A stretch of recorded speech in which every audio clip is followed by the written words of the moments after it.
देखो स्पेक्ट्रम के बारे में पढ़ रहे हैं हम लोग। स्पेक्ट्रम बहुत सिंपल, बुक में बहुत सारा दिया है, फिर भी मैं संक्षेप में बता रहा हूँ। तो अगर एग्ज़ाम में आया स्पेक्ट्रम किसको कहते हैं ऐसा करके, तो सिंपल है इसका डेफिनेशन। सन सूर्य होता है, ये हम सब लोग जानते हैं सूर्य के बारे में। तो सूर्य जो प्रकाश उत्सर्जित करता है ना, सूर्य जो प्रकाश देता है, इसको क्या बोलते हैं? इसको अपन श्वेत प्रकाश, क्या बोलते हैं? श्वेत प्रकाश। तो श्वेत प्रकाश जो होता है वो, श्वेत प्रकाश में बहुत सारे कलर होते हैं, बैगनी, ब्लू, रेड, ग्रीन, ब्राउन, ये सब कलर होते हैं। तो ये जो श्वेत प्रकाश है, श्वेत प्रकाश है ना, ये बहुत सारे कलर में बंट जाता है। तो सूर्य से क्या प्राप्त हुआ? श्वेत प्रकाश। श्वेत प्रकाश से क्या प्राप्त हुआ? ये बहुत सारे कलर। इन कलर को क्या बोलते हैं? वर्णक्रम। क्या बोलते हैं? वर्णक्रम। वर्णक्रम का समुदाय। समुदाय मतलब जब बहुत सारी चीज़ें, बहुत सारी वस्तु, बहुत सारे लोग एक जगह हो जाते हैं तो उसको क्या बोला जाता है? समुदाय। तो स्पेक्ट्रम का परिभाषा हुआ, श्वेत प्रकाश से प्राप्त वर्णों के समुदाय को वर्णक्रम या स्पेक्ट्रम कहते हैं। वर्णक्रम या क्या बोलते हैं? स्पेक्ट्रम बोलते हैं। क्लियर हुआ? स्पेक्ट्रम बन जाना चाहिए। सूर्य से प्राप्त प्रकाश क्या करता है? श्वेत प्रकाश देता है। ये श्वेत प्रकाश जो होता है विभिन्न कलर में बंट जाता है, इसको वर्णक्रम बोलते हैं। और इसी वर्णक्रम के समुदाय को क्या बोलते हैं? समुदाय को मतलब बहुत सारे हो गए तो स्पेक्ट्रम बोलते हैं। ये है आपका स्पेक्ट्रम। अब इसके बहुत सारे प्रकार हैं, देख लेते हैं उसको भी। वास्तविक स्पेक्ट्रम। कैसा स्पेक्ट्रम? वास्तविक स्पेक्ट्रम। तो वास्तविक स्पेक्ट्रम उसको बोलेंगे जिसको अपन पर्दे पर प्राप्त कर सके। पिक्चर देखते हो, सिनेमा, टीवी देखते हो, टीवी, हाँ, तो जिन स्पेक्ट्रम को पर्दे पर प्राप्त किया जा सके उसे वास्तविक स्पेक्ट्रम कहते हैं, है ना। इसमें क्या होता है? रेड कलर, लाल वाला ऊपर की ओर होता है ऐसे, और बैगनी कलर नीचे की ओर होता है। ये रेड और बैगनी कलर के बारे में आप क्या जानते हो?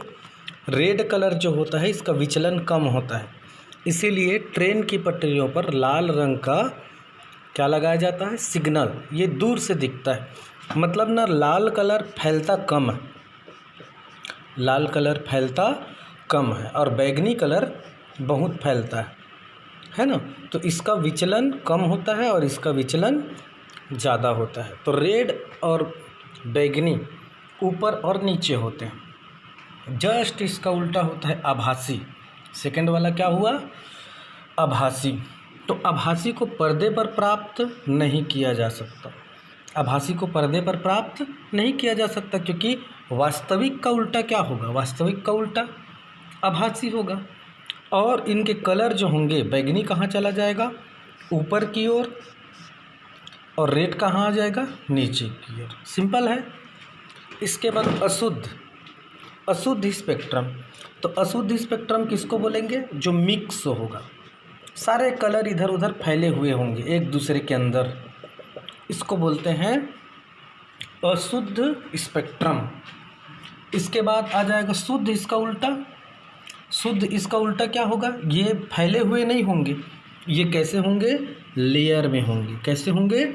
लेयर में। लेयर का मतलब एक के ऊपर एक। जैसे आप किताबों को रखते हो टेबल में, टेबल में आप किताबों को एक के ऊपर एक रखते हो, तो इनका जो कलर होगा, जो भी कलर होता है, ब्लू होता है, रेड होता है, बैगनी होता है, ग्रीन होता है, ये ऐसे व्यवस्थित होंगे।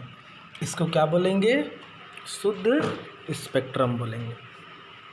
ये 4 प्रकार हो गए, और भी हैं आगे स्पेक्ट्रम के प्रकार। तो स्पेक्ट्रम सूर्य से प्राप्त श्वेत प्रकाश जो होता है वो विभिन्न कलर में क्या हो जाते हैं? बट जाते हैं। उन्हीं के समुदाय को वर्णक्रम या स्पेक्ट्रम कहते हैं। और स्पेक्ट्रम के प्रकारों में हम आ जाएं तो वास्तविक जो होता है जिसको पर्दे पर प्राप्त किया जा सकता है, ऊपर रेड कलर होता है, नीचे बैगनी।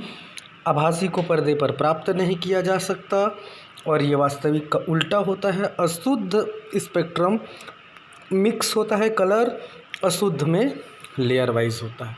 ठीक है, इसके बाद आगे है उत्सर्जन स्पेक्ट्रम। उत्सर्जन कैसा? उत्सर्जन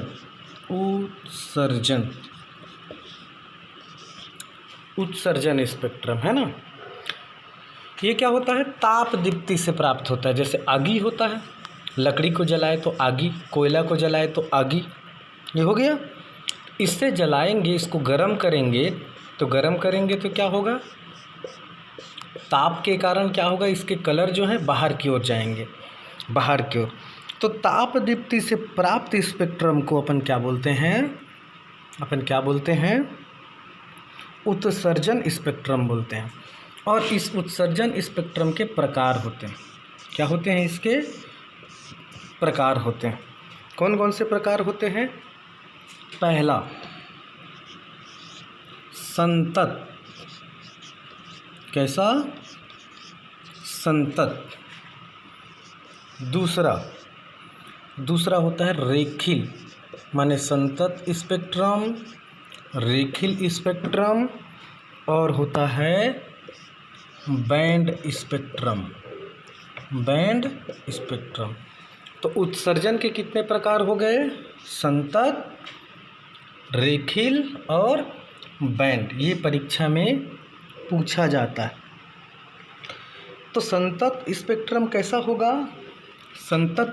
संतत माने कंटिन्यू, जो क्या रहे? निश्चित क्रम में रहे। क्रम में रहे। इतना बस याद रखना, बाकी बुक में भी बहुत सारा है। तो जो क्रम में रहे, निश्चित रहे, वो संतत हो गया। रेखिल किसको बोलेंगे? काली पट्टी में। रेखिल किसको बोलेंगे? काली पट्टी में ये इस तरीके से चमकदार पट्टियाँ होती हैं।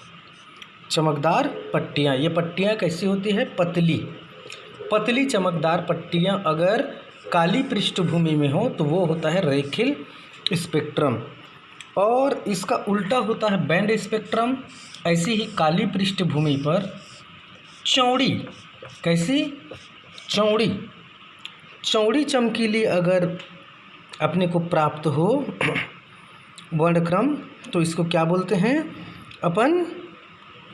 अपन इसको बैंड स्पेक्ट्रम बोलते हैं, है ना। आप यहाँ पर कर सकते हो कि इसमें रेखिल में रेड कर सकते हो, रेड के बाद ग्रीन कर सकते हो, फिर बैगनी, नीला, ऐसा कर सकते हो। तो ये होता है उत्सर्जन स्पेक्ट्रम। तो उत्सर्जन स्पेक्ट्रम को किससे प्राप्त करते हैं? ताप दीप्ति पदार्थ से। सूर्य भी एक ताप दीप्ति पदार्थ है ना। सूर्य भी एक ताप दीप्ति पदार्थ है। उसके बाद होता है अवशोषण स्पेक्ट्रम। कौन सा स्पेक्ट्रम?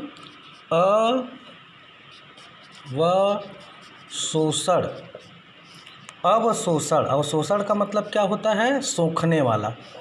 अवशोषण के क्या मतलब होता है? सोखने वाला, है ना। सोख ले, है ना। और ये भी 3 प्रकार के होते हैं, संतत, अदीप्त रेखिल और अदीप्त बैंड। संतत, अदीप्त रेखिल और अदीप्त बैंड। सिंपल है ये, जस्ट उत्सर्जन का उल्टा है। इसको देख लेना, ठीक है। तो ये है आपका। उसके बाद परीक्षा में पूछा जाता है सौर स्पेक्ट्रम। पेन नहीं चल रहा है, गड़बड़ हो गया। मैं आपको कॉपी से समझा देता हूँ, है ना। इसके बाद क्या होगा? इसके बाद सौर स्पेक्ट्रम। ये देखो, सौर स्पेक्ट्रम है ना। सूर्य का प्रकाश संतत होता है। सूर्य का प्रकाश कैसा होता है? संतत होता है। मतलब सौर स्पेक्ट्रम किसको बोलते हैं? सौर स्पेक्ट्रम किसको बोलते हैं अपन? जो ऐसा सूर्य का प्रकाश जो कैसा हो? संतत हो, उसको बोलेंगे, ठीक है। उसके बाद पेपर में पूछा जाता है फ्राउनहोफर रेखाएं। तो फ्राउनहोफर रेखाएं के बारे में क्या है, सौर स्पेक्ट्रम में ही ये भी पाया जाता है। ये काली रेखाएं होती है। फ्राउनहोफर रेखाएं कैसी होती है, काली। ये देखो सूर्य, इस सूर्य का नाभिक ये केंद्र होता है। इसके बाद वाले को प्रकाश मंडल बोलते हैं, मतलब सूर्य प्रकाश लाइट को क्या करेगा, उत्सर्जित करेगा, जिसको ये आगे का जो होता है ये वाला भाग, ये नाभिक हो गया। नाभिक के बाद ये क्या हो गया, प्रकाश मंडल हो गया। तो प्रकाश मंडल के बाद जो मंडल पाया जाता है ना, इसको वर्णमंडल बोलते हैं। क्या बोलते हैं, वर्णमंडल। तो ये ना यहाँ के प्रकाश को ये अवशोषित कर लेता है, अवशोषित। तो ये पूरा काला हो जाता है, ये वाला भाग सूर्य के बाद का। तो ये जो काली रेखाएं होती है, इन्हीं को क्या बोलते हैं, फ्राउनहोफर रेखाएं। ये रेखाएं काली क्यों होती है, क्योंकि ये सूर्य के प्रकाश का क्या कर लेती है, अवशोषण कर लेती है।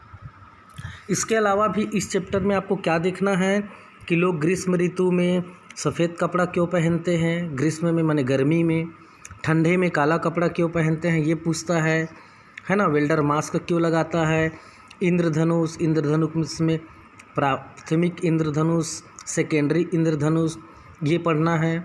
वर्ण विक्षेपण पढ़ना है, विचलन कोण उसका फार्मूला पढ़ना है। और उसके बाद एक जो एग्ज़ाम्पल मैंने इसको आपको पहले ही भेज दिया है, 1 2 3 ये एग्ज़ाम्पल कर लेना, तो ये क्लियर हो जाएगा, ठीक है।